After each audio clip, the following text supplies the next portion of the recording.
Voilà, est-ce que nous entendons Jérémy Weber? Bonjour. Oui, bonjour François, tu m'entends? Oui, très bien. Bonjour, merci d'être avec nous. PDG de Digigramme. Digigramme, évidemment, fleuron de notre industrie et bien connu de tous les professionnels de la radio, qui fournit des solutions de diffusion, des cartes son, évidemment des codecs basés dans l'Isère, hein, dans le Nord Isère, à Montbonneau, c'est ça.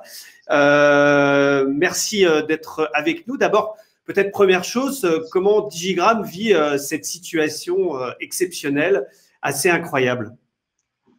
Eh ben, difficile de répondre, étrangement, mais je pense que c'est le cas de tout le monde.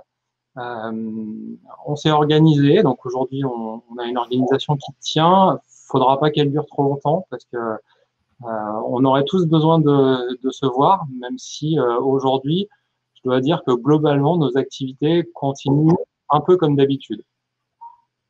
Donc, j'imagine que la situation est exceptionnelle aussi pour tes clients.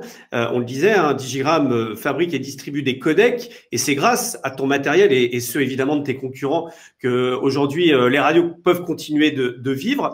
D'abord, comment ça s'est passé là, ce 16 mars où il a été décidé de confiner tout le monde et de créer des mini-studios au domicile de chaque animateur ou chaque journaliste.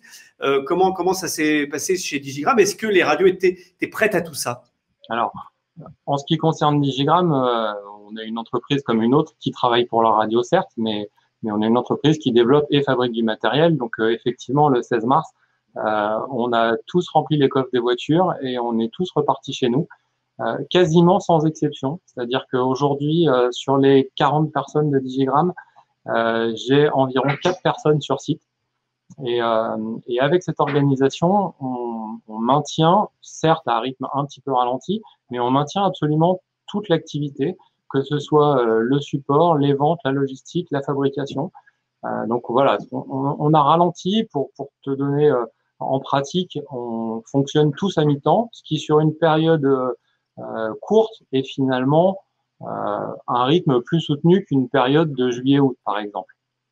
Donc, nous, on s'est organisé avec 3 priorités. La première, elle est évidente, c'est la santé de tous nos collaborateurs. La deuxième, c'est de préparer un mode survie parce que je pense que tous les entrepreneurs aujourd'hui de France, mais un peu plus largement que la France, ne savent pas où ils mettent les pieds. Donc, c'est pour ça que je te dis que tout le monde est à mi-temps. C'est qu'aujourd'hui, on essaye d'alléger un petit peu la structure pour préparer à une baisse de chiffre d'affaires. Et notre troisième objectif, c'est d'être prêt à une reprise dès qu'elle arrivera. Parce qu'on ne voudrait pas se retrouver au moment où ça va repartir à être un petit peu handicapé dans l'entreprise. On a une position un peu étrange d'acteur global. C'est-à-dire que nous, on a vécu la crise du coronavirus d'abord par la Chine, où la Chine a stoppé toutes ses commandes. C'est-à-dire que depuis janvier, alors on a l'habitude d'avoir un mois de janvier un petit peu lent en Chine du fait du nouvel an chinois. Mais là, ça a été vraiment plus long. Et au moment où la Chine a commencé à repartir, c'est l'Europe qui s'est arrêtée. Et aujourd'hui, on commence à discuter avec les Américains qui, eux, s'arrêtent. Donc, c'est vraiment un écosystème global qui est pas facile à suivre. Donc, voilà pour ce qui est de nous aujourd'hui, que pour nos clients, que ce soit du support ou de la logistique, ça fonctionne. On peut pas dire jusqu'à quand parce que ça ne tiendrait qu'à nous, ça ne s'arrêterait pas. Maintenant, on a aussi des fournisseurs qui livrent pas. On a aussi des clients qui ne reçoivent plus. Donc voilà, c'est un petit peu compliqué de te dire de quoi demain sera fait. Pour nos clients, finalement, ça n'a pas beaucoup changé puisqu'ils étaient déjà très habitués à faire du remote. Et c'est pour ça qu'on leur a développé toute une offre de solutions. C'est parce que le besoin existait avant cette crise. Alors, il y a le codec Ikoya Talk. C'est vraiment le produit star du moment, j'imagine, l'outil central pendant cette période, si on parle un peu plus tech. Alors, pas tant que ça, en fait, parce que l'Ikoya Talk est un produit aujourd'hui qui a un franc succès. Nos clients sont déjà approvisionnés. On a même un petit peu du mal à suivre parce que la demande est vraiment forte. C'est un produit qui marche vraiment bien, mais qui fait partie de… Oui, on a enregistré des commandes de dernière minute, ce qui est pas forcément facile justement dans un contexte où tu sais pas forcément si le livreur va venir le chercher. Mais oui, on a livré des codecs. Même les deux derniers sont partis en Australie cette semaine. Alors oui, oui, je t'ai coupé. Quels sont les produits qui bah, justement sont utiles dans une situation comme celle-là pour faire du total remote? Alors aujourd'hui, nous, on est focalisé sur une offre qui s'appelle OneIP, qui est une offre globale de contribution unifiée. Le souhait qu'on a, la mission de Digigram, c'est de rendre l'audio, le média audio, accessible simplement partout. Donc aujourd'hui, on est en train de développer une palette d'outils qui sont des outils très simples, qui sont du web codec, qui sont de l'appli mobile, qui sont Ikoyato, qui est un codec de terrain. Et toutes ces solutions-là viennent se compléter en fait pour permettre aux radios de contribuer quelle que soit la situation.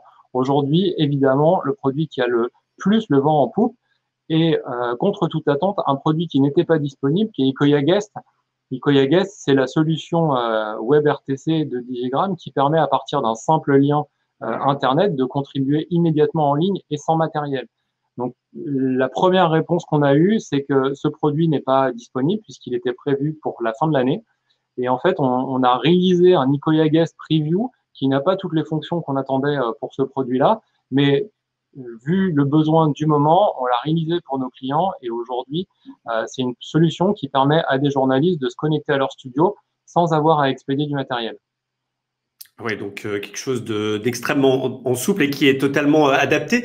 Est-ce que déjà vous commencez à tirer des leçons, même industrielles, en termes de produits, d'innovation de cette crise? Parce que j'imagine, au-delà évidemment de la situation tout à fait exceptionnelle, j'imagine qu'on se dit, ah ouais, peut-être qu'on aurait dû faire les choses comme ça ou réorienter comme ça. Est-ce que c'est des questions que vous vous posez déjà aujourd'hui? Je dirais qu'aujourd'hui, ça nous renforce dans nos convictions par rapport à la solution OneIP. On va dans la bonne direction et il faut vraiment qu'on accélère sur cette solution-là.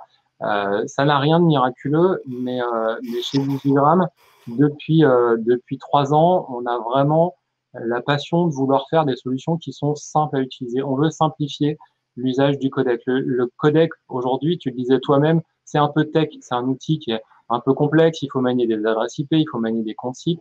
On est en train de construire, de mettre toute l'intelligence de nos ingénieurs à justement faire de ces solutions les plus simples possibles et faire en sorte que les techniciens radio et surtout les journalistes sur le terrain n'aient plus à se soucier de tous ces problèmes techniques et de faire en sorte que ça marche en un clic. Donc finalement, on va abandonner un peu la tech petit à petit au profit du cloud et de la dématérialisation. C'est ça en fait, hein. Oui, à un détail près, c'est qu'abandonner la tech, c'est être encore plus tech qu'avant. C'est-à-dire que pour faire les choses à la place de l'utilisateur, il faut mettre en œuvre de l'intelligence artificielle, il faut vraiment se gratter la tête pour trouver les mécanismes, les workflows qui font que c'est simple à utiliser. Donc pour nous, la tâche est encore plus dure.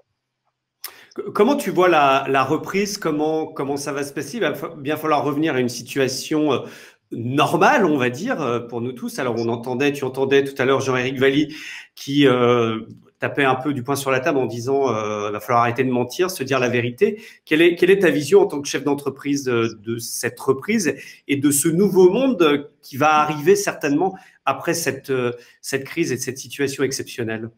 Je ne peux qu'aller dans le sens de Jean-Éric parce que effectivement, en tant que citoyen, on attrape les 30 minutes de discours présidentiel qui nous disent qu'on va avoir accès au chômage partiel. Pour te donner un exemple, nous, il faut qu'on mette en place des solutions. J'ai reçu ce matin l'email m'informant qu'on avait enfin ouvert notre compte sur le site où je vais pouvoir faire ma demande d'activité partielle. On est à la 3e semaine de confinement et j'ai uniquement l'accès à la plateforme sur laquelle je vais pouvoir faire ma demande. Et il faut savoir que la plateforme est encore sursaturée. Donc en fait, aujourd'hui, on navigue complètement à vue et en tant que chef d'entreprise, c'est ce qu'il peut y avoir de pire. Donc aujourd'hui, on se fait du souci pour notre chiffre d'affaires, on se fait du souci pour nos collaborateurs, on se fait du souci pour notre trésorerie, bien évidemment. Et en plus, il faut qu'on se fasse du souci pour essayer de savoir si ce qu'on nous annonce va effectivement avoir lieu. Donc c'est un petit peu compliqué à gérer. En tout cas, bon courage dans les semaines à venir et en tout cas, on essaiera de prendre des nouvelles certainement dans les jours à venir. Merci Jérémy Weber, PDG de Digigram, d'avoir été avec nous. Puis bon courage à toutes les équipes de Digigram qui travaillent, on le sait, certainement dans des conditions particulières et durement pour fournir et pour être à l'écoute des radios clientes. Merci à toi. Allez, à bientôt.